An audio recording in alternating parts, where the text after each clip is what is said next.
শতরূপে সারদা, স্বামী সৎ স্বরূপানন্দ। শাস্ত্র বলছে, নিরাকারাপি সাকারা কস্যাং বেদিতুম অহর্তি। নিরাকারা আকার গ্রহণ করেন কেন? উপাসকানাং কার্যার্থাং শ্রেয়সে জগতামপি। যারা ভক্ত মুমুক্ষু, তাদের মোক্ষ দ্বারা উন্মুক্ত করবার জন্য, জগৎ কল্যাণের জন্য মাতৃরূপিণী পরাশক্তি এবারে পৃথিবীতে অবতীর্ণা। মহামায়া শারদা এবার বহুরূপে শতরূপে কৃপা করেছেন কত অনুগতজনকে। শতরূপা শারদার শতরূপে প্রকাশ। উপাসকানাং কার্যার্থাং শ্রেয়সে জগতামপি। আমার এই ক্ষুদ্র জীবন জ্যোতিস্বরূপিণী শারদার শতরূপের একটি রশ্মিতে কৃতার্থ। জীবন সায়ান্নে সেই ভাস্বর জ্যোতি উজ্জ্বলতম চিন্ময় সত্তারূপে আজ অম্লান। অব্যক্তা যিনি, অচিন্তা যিনি, ভাষায় তাকে প্রকাশ করার দুর্বল প্রয়াস আমার তখন প্রায় 24-25 বছর বয়স। কাটিহার স্কুলে শিক্ষকতা করি 1919 খ্রিস্টাব্দ। একটি মেসে থেকে স্কুলে যাতায়াত করতাম। সেখানেই অঘোরবাবু বলে এক ভদ্রলোকের সঙ্গে আলাপ। একদিন লক্ষ্য করলাম তার নির্মীয়মান বাড়ি থেকে গেরুয়া কাপড় পরা একটি লোক আমাদের মেসে আসছেন। পরপর কয়েকদিন তাকে মেসে আসতে দেখে কৌতূহলী হয়ে জানলাম তিনি বেলুড় মঠের সন্ন্যাসী। সম্প্রতি ধর্মপ্রচারের উদ্দেশ্যে কাটিহারে এসেছেন। অঘোরবাবুদের বাড়িতে পারিবারিক স্নানাগার ব্যবহারে অসুবিধা হওয়ায় আমাদের মেসে অঘোরবাবুর ব্যবস্থা মতো স্নানাদি করতে নিত্য আসছেন। সাধু সন্ন্যাসীর উপর আমার একটা স্বাভাবিক আকর্ষণ থাকায় কিছুদিনের মধ্যেই তার সঙ্গে আলাপ হয়ে যায়। প্রসঙ্গক্রমে জানতে পারি তার নাম স্বামী জ্ঞানানন্দ, জ্ঞান মহারাজ বলেই পরিচিত। তিনি জয়রামবাটিতে শ্রীরামকৃষ্ণের সহধর্মিণী শারদামণি দেবীর সেবা করেছেন অনেক দিন। তার কাছেই শুনলাম শ্রী শ্রী মায়ের জীবনের অনেক অন্তরঙ্গ কথা। মায়ের স্নেহ করুণা কতভাবে ভক্তজনের জীবনের মোড় ফিরিয়ে দিয়েছে, সেই সব কথা শুনতে শুনতে আমারও ইচ্ছে হলো একবার মাকে দেখতে। জ্ঞান মহারাজকে সে কথা বলতে তিনি উৎসাহিত হয়ে সামনের পূজার ছুটিতে জয়রামবাটিতে মাকে দর্শন করবার কথা বললেন।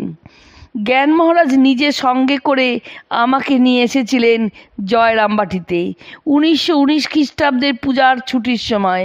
মা তখন তার নতুন বাড়িতে ছিলেন। সেখানেই বাড়ির বাইরে ঘরে আমার থাকার ব্যবস্থা হলো। মনের মধ্যে অনেক কল্পনার ছবি এঁকে জয়রামবাটি গিয়েছিলাম। জ্ঞান মহারাজ বাড়ির ভিতরে গিয়ে খবর দিয়ে আমাকে মায়ের কাছে নিয়ে গেলেন। রামময় মহারাজ তখন মায়ের সেবক হিসাবে সেখানেই ছিলেন। ছোটোখাটো মানুষটি আমার খুবই ভালো লেগেছিল। তিনি আমাকে মায়ের কাছে নিয়ে গেলেন। মা তখন তার ঘরে চৌকিতে বসেছিলেন পা ঝুলিয়ে। আমি মাকে প্রণাম করলাম। মায়ের হাত পায়ের গড়ন ও মুখের চেহারা দেখে আমার নিজের ঠাকুরমার কথা মনে হয়েছিল। তার মধ্যে তখন কোনো দেবীভাব আমি বুঝতে পারিনি। তার হাত পায়ের গড়ন বেশ কর্মঠ, শক্ত বলে মনে হলো। তিনি নিজে ধরা না দিলে, নিজের স্বরূপ নিজে না প্রকাশ করলে তাকে বোঝে কার সাধ্য? মায়ায় বহুরূপিণী, নিজের স্বরূপ মায়ায় আবৃত করে রেখেছেন, আর আমার দৃষ্টি ও বুদ্ধিকেও আচ্ছন্ন করেছেন। তখনও সময় হয়নি বোধহয় আমার। শুনলাম মায়ের শরীর অসুস্থ।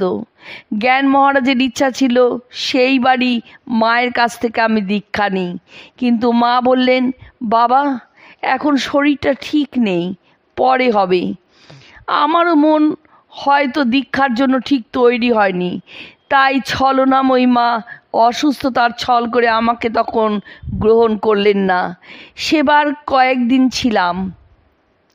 মাকে ঘরোয়া পরিবেশে সংসারে নানা কাজকর্মে দূর থেকে অনেকবার দেখলাম, কিন্তু মনে সত্যি কোনো উচ্চভাবের অনুভূতি টের পেলাম না। তবু মা যে স্নেহময়ী, করুণাময়ী, নিকটতম কোনো আত্মীয়ার মতো এই বোধটুকু হয়েছিল। বিদায় দেওয়ার সময় যখন প্রণাম করে চলে আসছি, তখন মা নিজেই আমার মুখের দিকে তাকিয়ে একটি কথা বললেন, আমার আগে যারা প্রণাম করতে গিয়েছিলেন তারা ফুল, বেলপাতা ইত্যাদির সঙ্গে একটি পাতা সমেত আমলকির ডালও দিয়েছিলেন। মা তখন পূজার আসনেই বসেছিলেন। প্রণাম করার পরেই মা হঠাৎ সেই আমলকির পাতাগুলি তুলে আমাকে দেখিয়ে বললেন, জানো বাবা, এই আমলকি পাতা বেলপাতার মতোই শিবের খুব প্রিয়। কেন বললেন তা জানি না, কিন্তু এই বিধান আজও মনে আছে। ফিরে এলাম কর্মস্থলে, কিন্তু মন মাঝে মাঝে জয়রামবাটি ছুটে যেত। জ্ঞান মহারাজ কিন্তু আশা ছেড়ে দেননি। তার উৎসাহ ও অনুপ্রেরণায় সেই বছরই বড়দিনের ছুটিতে আবার জয়রামবাটি গেলাম। এবারও নতুন বাড়ির বাইরে ঘরেই আমাদের থাকার ব্যবস্থা হলো। রামময় মহারাজই আবার আমাকে মায়ের কাছে নিয়ে গেলেন। মাকে প্রণাম করার পরেই এবার কিন্তু তিনি এমন একটা মনের ভাব প্রকাশ করলেন যেন আগের বারে তার অসুস্থতার জন্য দীক্ষা হলো না, এবার তা হয়ে গেলেই ভালো। অপ্রত্যাশিত মায়ের ইচ্ছা আমার মনে দারুণ আলোড়ন সৃষ্টি করলো। আমি সানন্দে আমার বাসনা মাকে নিবেদন করতে পরদিনই তিনি দীক্ষার দিন স্থির করলেন। পরের দিন সকালে পুণ্যপুকুরে স্নান করে অনাস্বাদিত পূর্ব বিচিত্র এক অনুভূতি হৃদয়ে নিয়ে মায়ের ঘরে ঢুকলাম। দীক্ষার জন্য আমার কোনো প্রস্তুতি ছিল না, সঙ্গে কিছুই নিয়ে যায়নি। অকিঞ্চন আমাকে মা তার ঘরে তার পাশে বসিয়ে মহামন্ত্র দান করলেন। দীক্ষার পরে আমাকে দিয়ে 3 বার জপ করিয়েও নিলেন। ঠিক সেই সময় আমার চোখের সামনে থেকে একটা অদ্ভুত পর্দা সরে গেল। মোক্ষদার কপাট পাটনকারী করুণাময়ী মা কী করলেন জানি না, কিন্তু আমি তার মুখের দিকে তাকাতেই আমার ইষ্টমন্ত্রের অধিষ্ঠাত্রী দেবীকে তার মধ্যে দেখলাম। 3 বার দেখলাম। আমাকে অবাক হয়ে তার দিকে তাকিয়ে থাকতে দেখে মা বলে উঠলেন, কি দেখছো বাবা?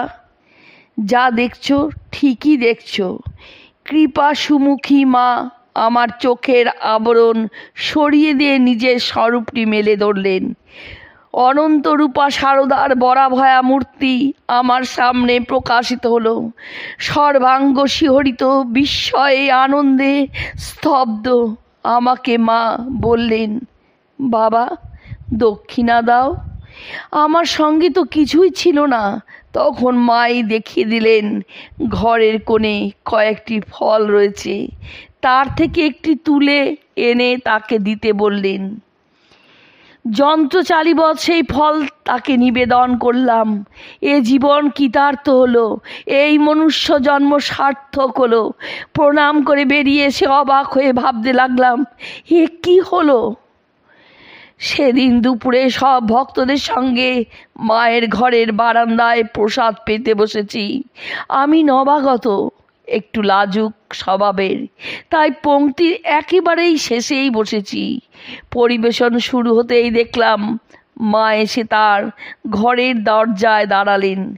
একটা হাত চৌকাঠের উপর, কত স্নেহভরে তিনি তাকিয়ে আছেন, সকলকে খাওয়াচ্ছেন। দীক্ষার সময়ের মতো এখনও মাকে সেই বরাভয়া মূর্তিতেই আবার দেখলাম। আমি মাথা নিচু করেই খাচ্ছিলাম। হঠাৎ একজন এসে আমাকে এক বাটি পায়েস দিয়ে বললেন, মা আপনার জন্য পাঠিয়ে দিয়েছেন। মুখ তুলে দেখি মা মৃদুস্বরে বলছেন, খাও বাবা, সবটুকু খাও। তখন আমার খাওয়ার মতো অবস্থা নয়।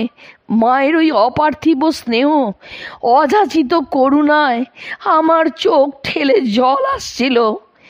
আবেগ উচ্ছ্বাসে কণ্ঠ প্রায় রুদ্ধ। আর সকলের মাঝে আমার এই বিশেষ ব্যবস্থায় আমি সংকুচিত। ধীরে ধীরে প্রসাদ সবটুকু নিঃশেষ করলাম। জীবনের সেই স্মরণীয় দিনের অবিস্মরণীয় ঘটনাটি আমার স্মৃতির মণিকোঠায় আজও উজ্জ্বল। সে যাত্রা জয়রামবাটিতে আরও কয়েকদিন ছিলাম।